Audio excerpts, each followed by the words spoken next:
To end off the year of 2023, last month I listened to Greed Time is Money by Swans, and as well as several other albums. So if you've been following along for any amount of time with this particular series, then you may have picked up on me very slowly going through Swans' discography. And I started at the beginning, and I got through, I think, 3 albums this month. So I want to real quick go on a tangent, though, that is just annoying the fuck out of me, because someone really messed up when they put this album on Spotify, or all of Swans' discography on Spotify. I guess there was like a deluxe re-release of all the albums, because all of the albums, like most of them, I guess I should say, not all of them, but most of them, especially any from like before the year 2000, are all released in 2015. So I don't know what the order is for that, unless I then have to open up a tab in Wikipedia, look through that, and then also open up a tab in like Discogs, look through that, cross-reference, so that I can try and get a like chronological order of things, because if I'm doing this in chronological order, and that's what I'm doing here, then it needs to be in chronological order. And the fact of the matter is that it keeps not being that way, especially when I look on Spotify. So really annoying thing to have to deal with. But even more annoying is some of the sounds that were coming from this album.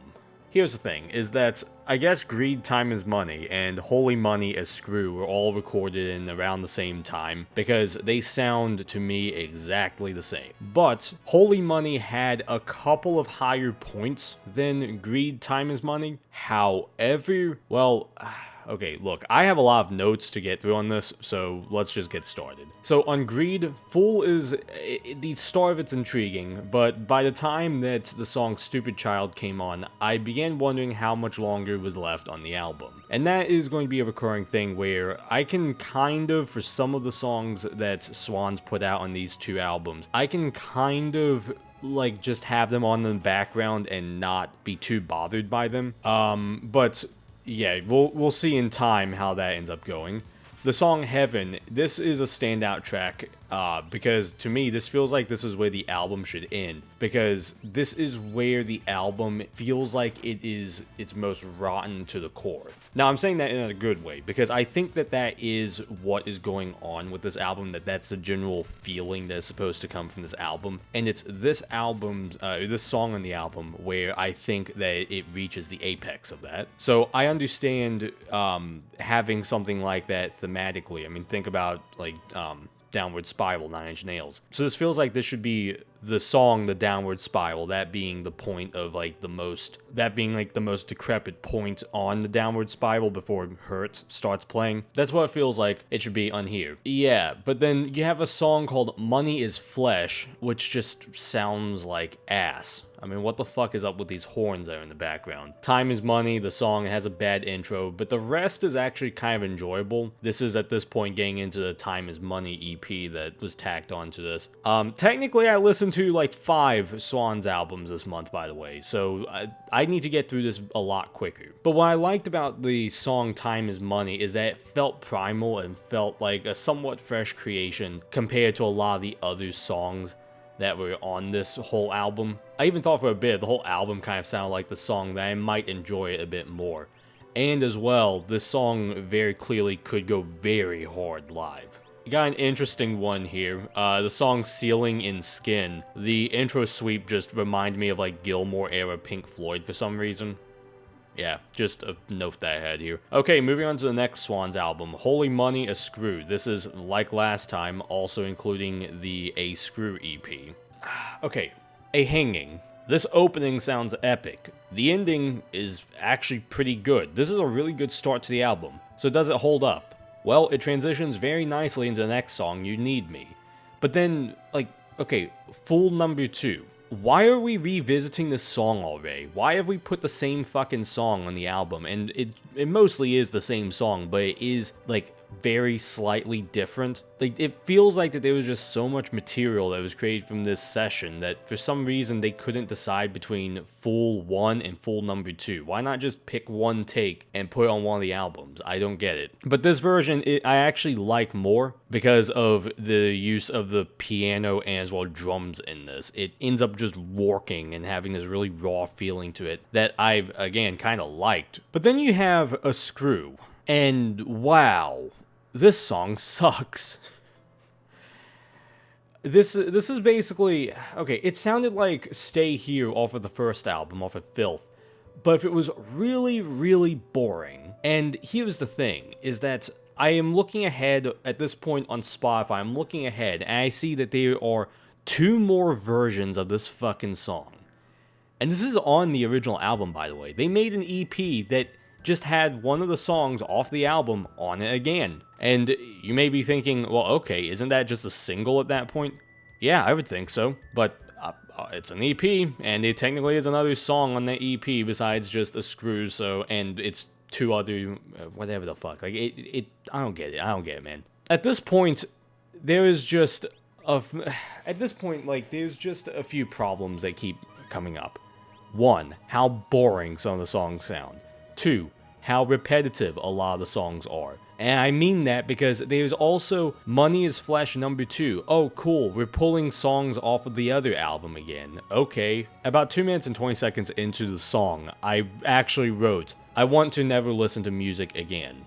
And I started thinking about this song, and by the end of it, I just had to ask, when is this meant to be listened to again? Like, are you supposed to listen to this in your car? Or are you supposed to listen to this in your apartment on full blast? I'm not understanding what this album was. And that really ends up being the constant problem that I'm having with Swans, is when they do something good in these earlier albums. When they do something good, it's pretty decent, but then it's just followed up by something that makes no fucking sense. Like having Money is Flesh and as well Fool on this second album again. Or having a whole EP that is a screw again, along with a screw, but this time without the vocals. I'm not going to say that I'm going to skip songs that I repeat moving forward, because hey, maybe there is a point where this actually works for them, but okay, I made a bet when I was about done with Greed. I made a bet where I said, okay, there's a live album. Let me see if the live experience of this stuff is going to be good. And if it's good, then I guess it makes sense. Because I got curious. Maybe the studio version just sucked, but experiencing it live, it would be amazing. Obviously, I can't do that because it's not the 80s. But live album's the closest thing. So I rolled a D20. If I rolled anything that was above a 1, then I could skip the live album. But if I rolled a 1, then I rolled a 1, because I end up having to listen to Public Castration is a good idea. Actually, we're going to take a pause from talking about Swans for a second, because I need to talk about something that's actually good, because fuck, man. So at the beginning of last year, I started an album and didn't finish it, because I got about halfway through, had to stand up to do something, came back and decided, alright, I'm going to start this album from the beginning, but I'm going to do it later on, because I know this is going to be a fucking amazing album. And that album is Let's Start Here by Lil Yachty. I've never listened to a Lil Yachty album before this year, or last year. Holy shit, this album is amazing. I don't have words to describe how fucking beautiful this album is. I was thoroughly surprised. I had already listened to about the first 5 songs maybe on the album, so I knew it was good.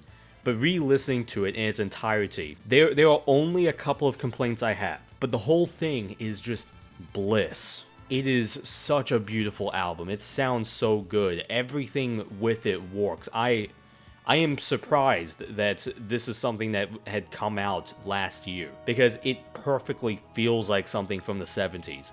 I had heard comparisons of this to the sound of Dark Side of the Moon. I don't think that's entirely accurate really at all. I think that this is just the 70s. You can just call this the 70s, and that is this album. It is definitely a psychedelic album, but wow, this is an album that you have to listen to. There are a couple of songs that did begin to feel a little bit formulaic, because it felt like that they were repeating a few things. There is one thing that I am not entirely sold on with this album. I do not know her name, my bad, but there is a vocalist on this album who keeps giving like kind of a Great Gig in the Sky like performance on a lot of different songs, and I felt like that it was starting to wear out a little bit.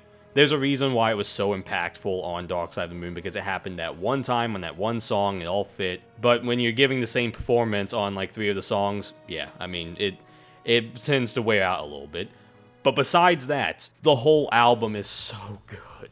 The intro, The Black Seminole, is amazing. The Zone going into Drive Me Crazy, so good. Drive Me Crazy, this is city driving music. This is perfect for that. Should I Be Into the Alchemist is also fucking awesome. Reach the Sunrise is this album's eclipse. That ending is quite the departure from the rest of the album, but this really toned down, slower end just wraps everything together so good. I fucking love this album. I want to see more. I am interested to see where Lil Yachty goes from here, because this album is so incredible. So definitely give it a listen. Listen to the whole thing, please, if you haven't. And I'm hyping this up so much because I know that people have done this before. People have already hyped up this album. This album is a year old now. But I should not have waited on this album. I should have listened to it when it came out. And I kind of did. But I needed to listen to the whole thing when it came out, because this is frankly album of the year for me. And now onto something completely different. Cali, Vektroid. So I don't have much to really say about this album. It was just kind of a nice background thing that I had on. I actually was listening to it a little bit while just like laying in bed. Not really asleep, but not really awake. But it was pretty relaxing. It also seemed to create like a unique identity with its sound, even though it does sound kind of derivative. It has a sound that's kind of like vaporwave-ish, and I guess it makes sense because Vektroid's the same person that made Macintosh 420, that album, but it still ends up forming a more unique sound.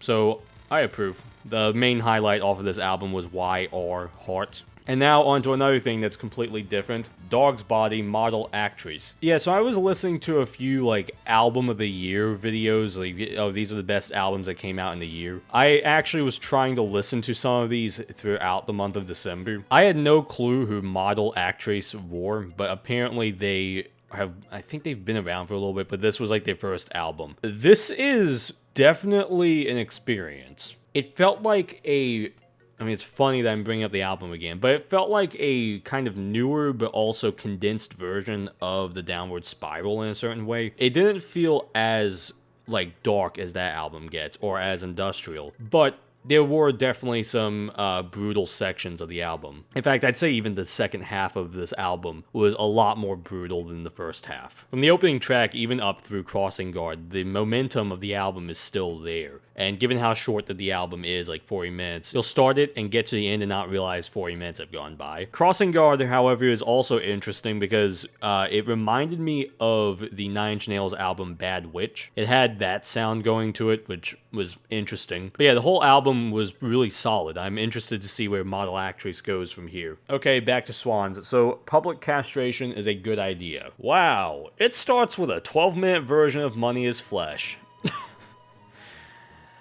Wow,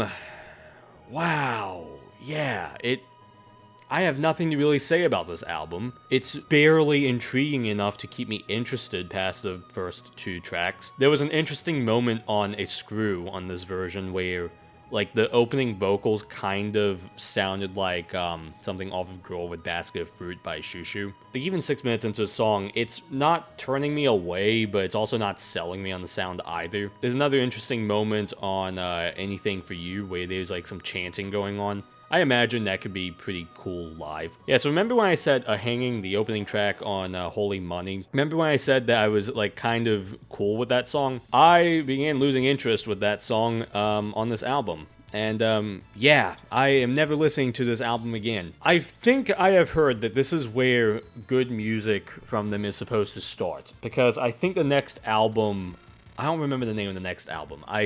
I just know that I've heard things about the next album that's about to come up. Apparently, this album is supposed to be where things start to get really good, because the things that I've heard is that Swans made industrial music. Okay, all of this is definitely industrial. I think I still like Nine Inch Nails infinitely more than this. But I've also heard that they made, like, goth rock, and that's supposed to be what's coming up. I'm really fucking hoping that there's about to be something good that's coming up. I got a couple more albums here. The next one is a random album that I ended up hearing about, but I was kind of interested in, and this was, I needed this because this had to be a palate cleanser for what I had just listened to for 80 minutes. Super Key, generated by Kobaryo. Wow, this is immediately better to listen to than Swans. This is an album that, I will say this right now, I am glad it's as short as it is, because it's only about 50 minutes long. And the reason why is because this is an endurance, but it's a very rewarding endurance, because everything is cranked up to an 11 for the whole duration of the album.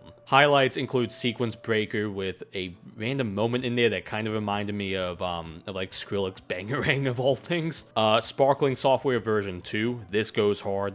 It is so hype. Future Downloader version 2. Actually, a lot of the songs that end in version 2 end up being pretty good off this album. This one was notable because this is where, like, metal riffs start to be introduced into the mix of the album. The whole, I guess I need to explain what the album sounds like. This album sounds like if you were to take a radio and just keep rotating through all of the channels. And as well, you live in a particularly populated area of the world. So, like, you're going through all the radio stations in New York. You're probably going to have 1 second it being someone speaking about the news, another person that is then, like, playing jazz, another channel that is then, like, rock music, another one that's rock music but is, like, a different song, so on and so forth. Okay, that's kind of what this album sounds like, but instead of it being that's what I just described, use samples, and as well, synthesizers and all these other things.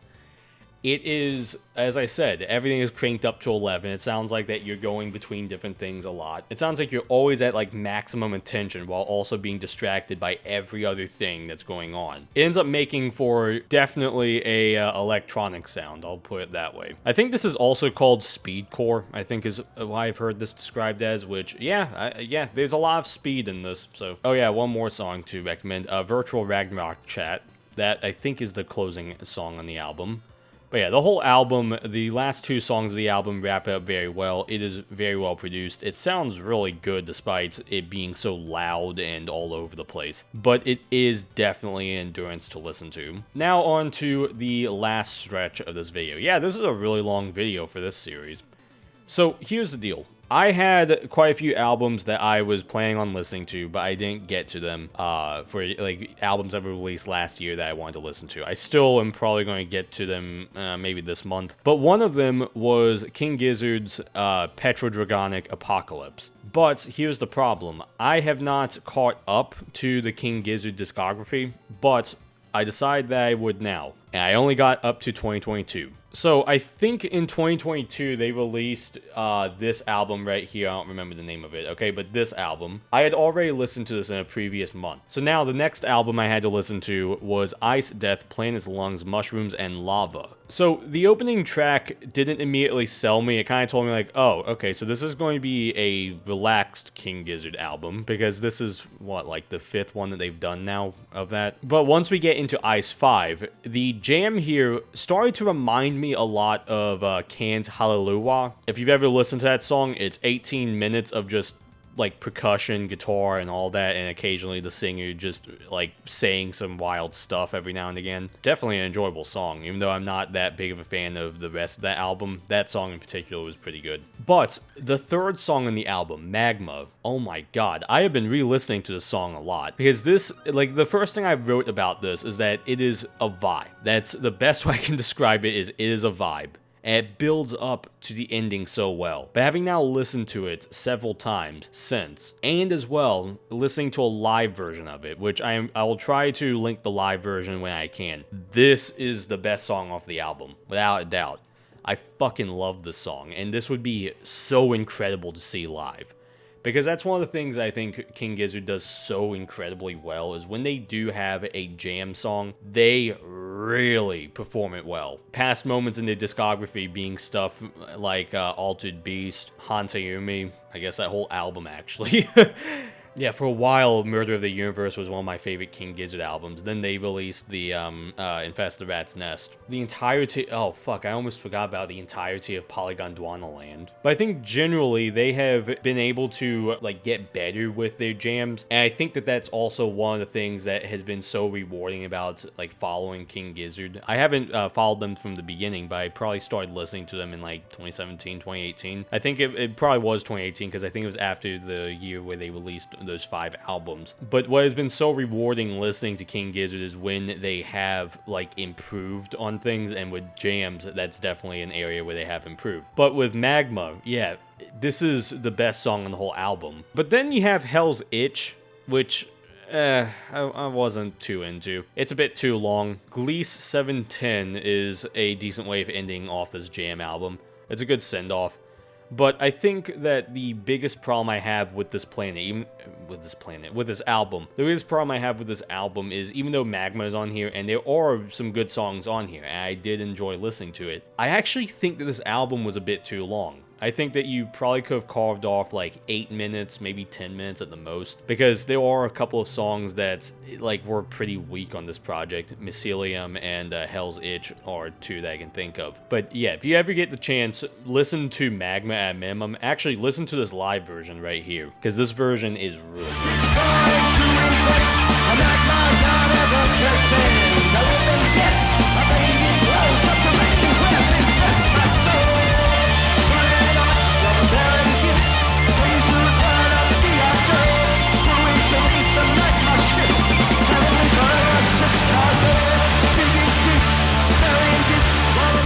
Now, I wasn't too excited for the next album I had to listen to by them, which is Laminated Denim. This is the second part of what I guess was like their elevator core thing that they were trying to do. This was, I don't remember the exact story for this. I think this was like intermission music that they made for their concerts, where it's exact 15-minute songs that they would play, I guess, during concerts, I think. Again, I'm not too sure what this exactly was. But they did this on a previous album called Made in Timeland. I wasn't a big fan of Made in Timeland. I thought it was actually quite boring. But Laminated Denim, I saw this and immediately saw the song The Land Before Timeland and thought, oh, great.